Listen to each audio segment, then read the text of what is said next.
好的，再次欢迎林鹤来到我们的 Puma 品牌档案中心。那这次我们的档案中心呢是以不驯之城作为灵感，所以说大家呢在现场会发现有很多关于 Puma Cat 元素的一个重新演绎。当然，我们也看到了品牌在过往在无数的历史长河当中为我们带来了一些经典的鞋履，如今也带来了全新的演绎。所以说，在这样一个档案中心当中，我们会看到的是关于未来、关于过去的一次完美的交互和折叠。那么此刻，我们也邀请林鹤来分享一下在我们这个片场当中，在我们的整个档案中心里面自己的一些感受吧。我们先打声招呼。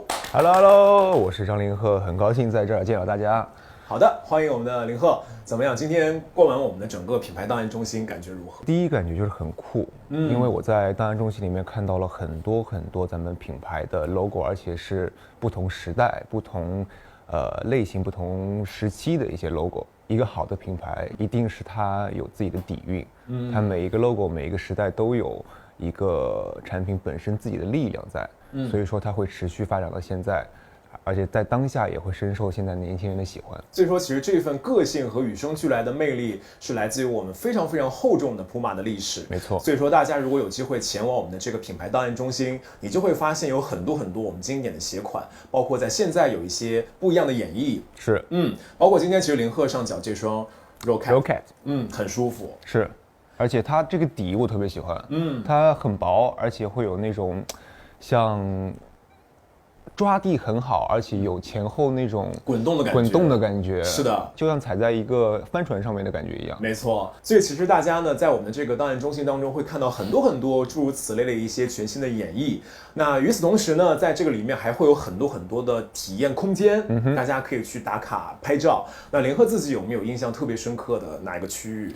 我印象深刻肯定是我的灵感片场啊！哎呀，对吧？首先这名字就很不错，灵感片场，我的林字嘛。是，而且里面会有很多的像片场一样的装置，我感觉进去以后不像在一个档案馆里边，在我自己日常工作的地方。所以其实大家呢，如果有机会的话，一定要去到我们的灵感片场，好好的去打卡和拍摄。那刚刚其实我们始终聊到了一个话题，就是我们的 Puma Cat。是对吧？我觉得其实这也是做我们品牌核心的 DNA 的存在。那林鹤自己要不要想想看，如果说 Puma Cat 它是一个真人，它是一个角色，你想象一下这个角色和这个真人，他会有什么样的性格在身上？首先，我觉得他是一个非常有力量、很自由、不受约束的一个人。如果说要角色的话，想到我自身演绎过的角色，我觉得更像肖丽。哦，肖丽，对，《归来》里面的肖丽。为什么？因为他是一个非常有自己想法的人。他在前期或者说在之前的人生当中，他会遇到很多别人给他的定义。他非常有勇气去撕开这些标签，去做真实的自己，然后按照自己的想法不断的去突破。我觉得如果说给他一个动物的形象，他会像一个美洲狮。美洲狮，对，就是美洲狮，有力量、自由、有速度感，是有了自己的目标会不断前进，不会因为其他的一些外在的声音而阻挡自己的脚步。哇，真好！就是我因为我提前有拿到这个脚本，就是你知道我第一反应是谁吗？谁？我觉得是蒋乔熙，因为我觉得他内心也有一个非常暗流涌动的那一份勇气。古代的肖丽，现代的蒋乔熙，是，对，因为他就像布麦一样，也从会有古至今，对，也会有历史到现代相结合了。对，因为他在最后也在不断的找寻真正的自己。没错。所以其实我相信每个人，无论是生活还是工作当中，都在扮演着自己领域里面的那一只 Puma Cat。对不对？那当然，自由、力量、敏锐、有速度感，这是我们刚刚一直在分享的话题。那同样呢，有没有什么一个角色是你拍完之后你会觉得哇，这个角色身上的很多的情绪、他的力量或者是一些行为习惯，还会影响着真实的林鹤？有没有哪一个角色是这样？其实每个角色都会多多少少影响到我自己的行为习惯。但是让我印象很深刻的就是你刚刚说的蒋乔熙，因为他比较接近现代的我嘛。他的一些以前受到的不公，或者说以前被别人贴上的标签，以及以前的一些生活状态，我会比较有共情感一点。而且他那种撕开别人的标签，寻找到真正的自己的这种过程，也是我能感同身受的。而且他也很喜欢猫啊。哎，是哎，对吧？他有一只在学校里面遇到的小野猫，对，所以也是有跟猫跟我们的 Puma Cat 也是有不解之缘，有共通点，共通点的，是的。就是在进入角色的时候，每个人相信都会有一些自己的方法。那在拍戏的时候，林鹤你自己会更加注重于，比如说拍戏之前的准备，还是说在拍戏当下的那个，哎，不管了，就是尽情的去感受、去表演的这种状态？就是两个东西，你觉得你更依赖的是哪一个？我觉得都会有。拍戏肯定在现场的话，临场发挥会有很多，因为跟对手演员的碰撞都是不可预知的嘛。但是你刚刚说自己做好准备，但这也是必要的前提。我在现场去演绎一场戏，如果我前期没有做好对这个角色的认知，他的前史没有放在心里边，我是没办法去现场做好准确的临场发挥的。所以说，在我看来，其实是你得有足够的准备。对你所做的事儿有足够的认知，有足够的心理建设之后，你才会有非常合适的临场发挥。对，我相信在其他工作里面应该也是这样。你做主持人也是一样啊。对，你如果在前期不收集好那些突围情况，你在现场怎么够灵活运用呢？对不对？灵活运用啊，确实，哎，我觉得合适这个词说的很好，就是有很多的临场发挥，你是需要有恰当的积淀。没错，没错。而且因为就是很多人其实提到林鹤会觉得林鹤是一个非常理性的人，所以其实我觉得很多临场发挥，如果过于理性的朋友在现场，可能有时候没有办法有特别强大的那种临场感，会有这样的。如果你没有做好准备，会出现一种状况，就是不合时宜，比如说开的玩笑啊，或者说做的一些反应啊，都会让人觉得不舒服。比如说我作为演员，可能在现场就呈现为戏不准确。对手演员跟你的对手戏接不上，就会有这种状况。是，所以可能也没有那么强大的底气可以让自己自由发挥，没错，就是所以其实一切是要做好准备，然后时刻做好准备，然后等待机遇的到来。是，这一刻其实也特别像，就是我们品牌，比如说像我们的 Puma Cat， 它其实也是一只时刻做好准备、蓄势待发的美洲狮。没错，它的自由、它的力量都是因为它有底气。没错，而且它被这个动物界称为是这个跳高冠军。因为他的五官，他的各种各样的行为非常的敏锐，我觉得其实这一点也很像我们林鹤，就是可以在生活当中去汲取很多的养分，然后在角色里面大放异彩。明白。好，下一个问题，哎呀，好，这个好问题啊！从表演当中，因为就是因为表演它是一个作品嘛，是最后一定会有很多人去评价，是。那有两个评价，你觉得哪一个会更激发你的胜负欲？一个评价是被低估，被低估，一个评价是被定型。哦，确实很犀利啊，很犀利。哎呀，被低估和被定型，哪一个你觉得听完之后你会瞬间激发你的胜负欲？被定型吧，我觉得被定型会更加严重一点，被定型感觉是外界无形之中就给你套了一个枷锁，把你框在一个框里边，你被低估，可能你还可以用自己的实力去证明，我可能上限不止于此，是，但被定型就把你框死在里边，你没办法去做出努力了，所以我觉得我更不喜欢被别人定型。我之前也聊过很多关于这方面的问题，大家都说你了解过你自己吗？我一直说我其实不是很了解我自己，因为我也在成长，我也在变化，可能去年的我跟今年的我就不一样了，我明年再去回答同一个问题的时候，可能跟我今年回答的也不一样，所以说我自己都在成长，自己都在探索自己的过程当中，外界对我的定义没办法成为我自己的一个标签。所以我觉得其实刚刚林鹤说的非常好，就是我们不应该就是有很多外界给到的一些声音和评价去把自己束缚住。没错，我觉得其实这个各行各业都是一样的。对，大家也可以找寻自己热爱的出口，然后去找寻自己热爱的源泉。对，要勇于突破自己，不被定义。突破自己，你看我们的 Puma Cat 一直在突破，就是从1948到现在，每一年每个阶段都会有新的东西呈现出来。接下来下一个问题。哎呦天哪，更加犀利了！还有更犀利的，我已经出汗了。因为其实林鹤在不断的挑战新的角色哈，然后也在不断去拓展边界。比如说你看我们有各种各样的角色类型，然后还有纪录片等等等等。那你会不会觉得，因为其实最近几年有收到非常多的关注，然后喜爱，然后和机会。那你会不会就是也很想努力去成长，然后去跟这个关注和机会和喜爱去跟得上？你会不会有这方面的，比如说想法？关注多了，确实的外界对我的一些要求和标准也会变高。他们也会就每个人都会有每个人的想法嘛，大家也会觉得哦，你现在应该去做这件事儿，你现在应该去突破自己，去干更多自己以前没有干过的事儿。我非常认同。人生就是要在于突破嘛，对，成长就必须要去突破自己以前的舒适圈。但是同时，我也会对自己有一个比较清楚的认知。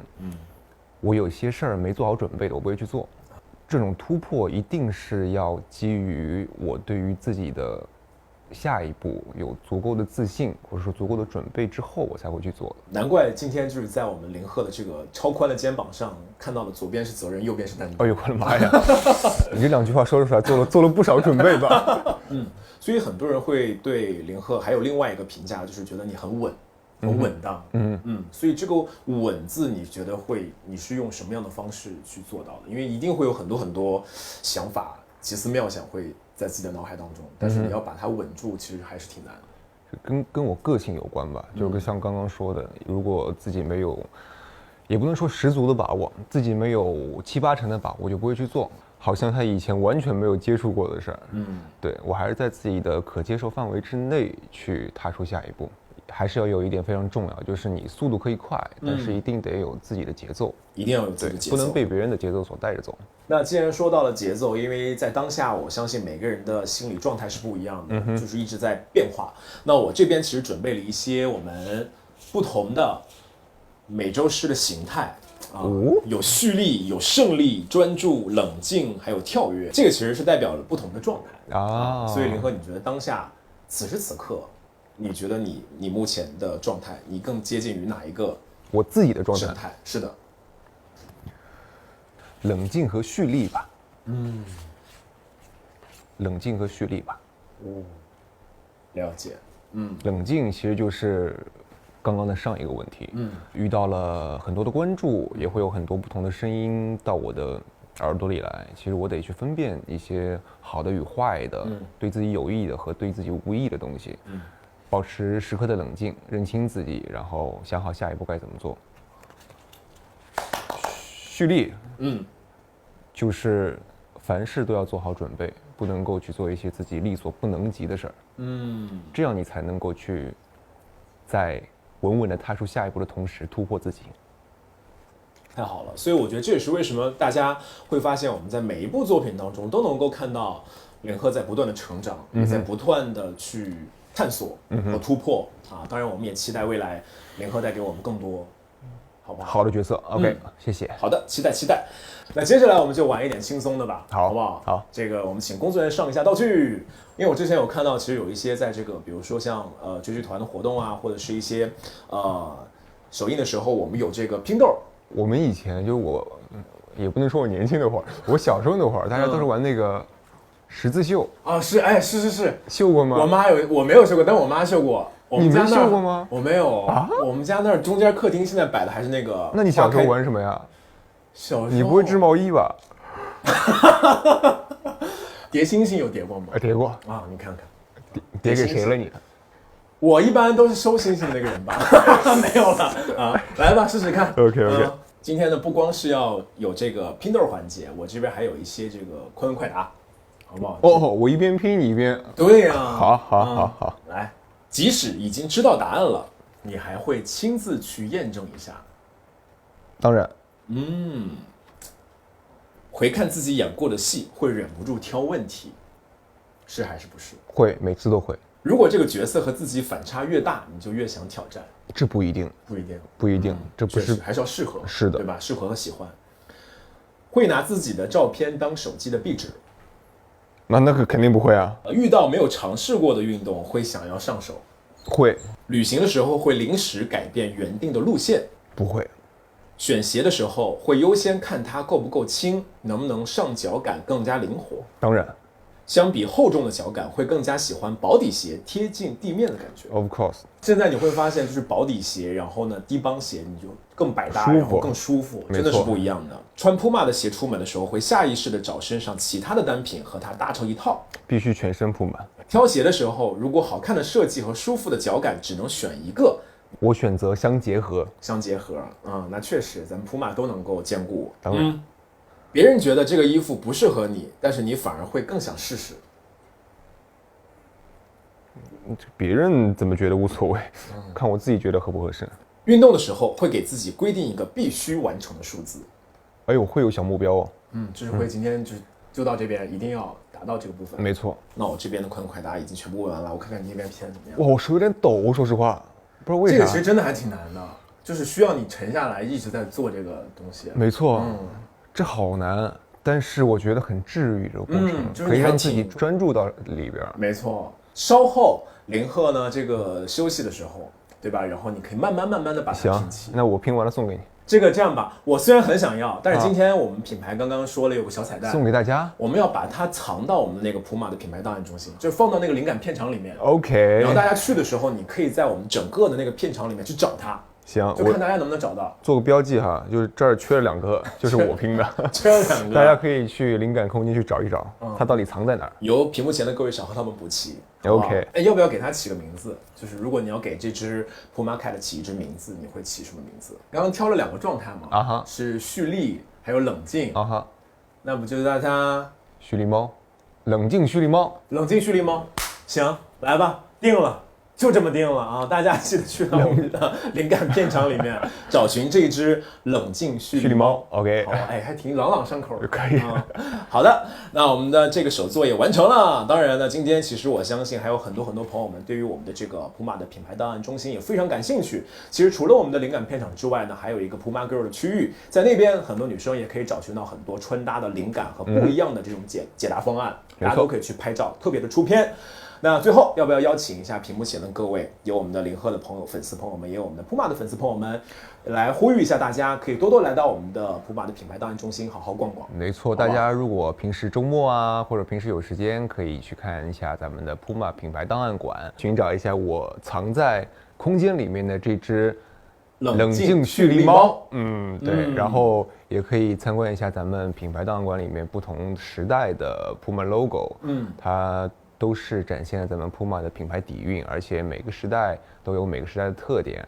所以其实我觉得大家呢，可以从我们的一件穿搭、一件时尚单品开始，来找寻属于自己的 Puma Cat。最后呢，还是可以呼吁大家，有时间的话，一定要去到我们的 Puma 的品牌档案中心，去找寻属于自己的精神内核。当然，也谢谢今天属于我们林鹤的这个访谈时间，也希望未来我们的林鹤可以事事顺心，一切顺利。那再次感谢各位，我们下次再见喽，拜拜。下次再见，拜拜。